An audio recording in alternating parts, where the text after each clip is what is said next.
Everybody do a collective ah. Why do we do that? Yeah, because this one feature of your garden is more attractive to bees, butterflies, children, and people than any other. Haley Platt takes us there.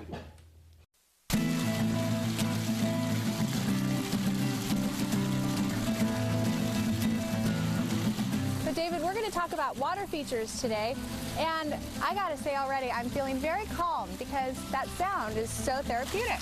Yeah, you know, everybody loves water, the water movement, and there's something about it that is so relaxing, and it's fun to watch. It's exciting to watch the water move in different forms. And if you have a loud noise like traffic around, the water actually drowns that out. It really does. No, I think it's a great, if you've got to cover up some noise, this is a great way to go. And you're saying this is a really hot trend right now, the water feature. Has been for quite a while now. It seems like most of the landscapes that we do have some kind of a water feature installed.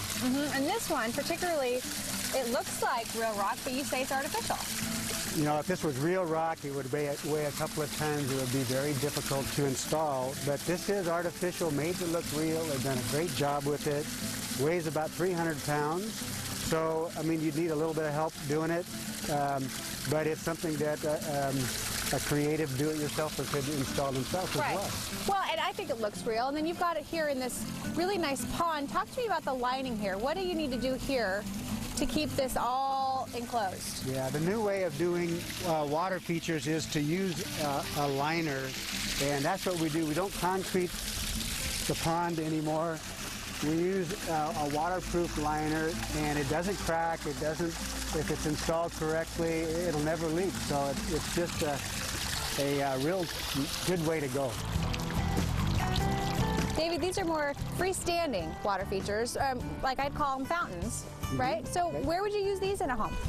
Well, they're great in the outdoors, in a courtyard or out in the yard, and they can also be used indoors. Okay, like in a sunroom if you had one of those. Sunroom, yeah. Or a solarium. Solarium. And I also noticed you've got different styles, which I like. I mean, this is, I think, you know, definitely more kind of parochial and more for like an estate. Right. And then you have some that are really kind of zen and new agey. All different styles, different flows. Some are louder than others. Some are very peaceful and quiet. I mean, it's amazing how many different options you have for using running water.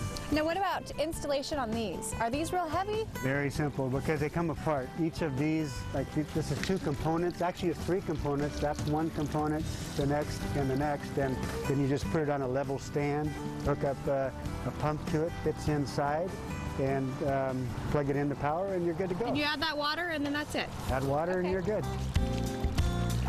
All right, David, and then, you know, you've got fountains for the wall, so that you don't have to have a huge garden to have a water feature. No, you don't. And this is one that can be elevated up on a wall, tucked away, take up very little space. I love these. They're not your typical water feature, but I see them everywhere. What are they? These are rain chains, and it's another creative way to work with water and water movement. What they do is they hook onto your gutter, so you detach your gutter. Okay. You connect this to the top, and the water then spills as it rains. It spills down, and it doesn't splash because it's controlled. Right. It's attractive, and then it goes back, and then it would just dump back into your gutter. Or you could put a pot at the end as a collection, let it spill over, and then into your downspout. This I love. This is really a unique water feature. I've never seen anything like it. It looks like a mushroom, sort of. This is a one of a kind. Yeah, and it's a great big basalt boulder that's been shaped and smoothed, cored out so that the water can flow up and evenly spill over the top. This fountain I love. This would remind me of something that you would have maybe in a driveway, a circular driveway. And I just want to talk about the price. So around $600, I would have thought $1,600, so the prices are very reasonable. This one is a very affordable one, and that's what makes it really popular. Of course, the fountains go, I mean, you could spend a couple $100 up to a couple $1,000, so it's a real wide range, but it's good to shop around, and you know, like this one here it's very affordable, and look at how big it is. It's beautiful. Well, you know what, you've got something for everybody. Yeah, so thanks for the tour, David.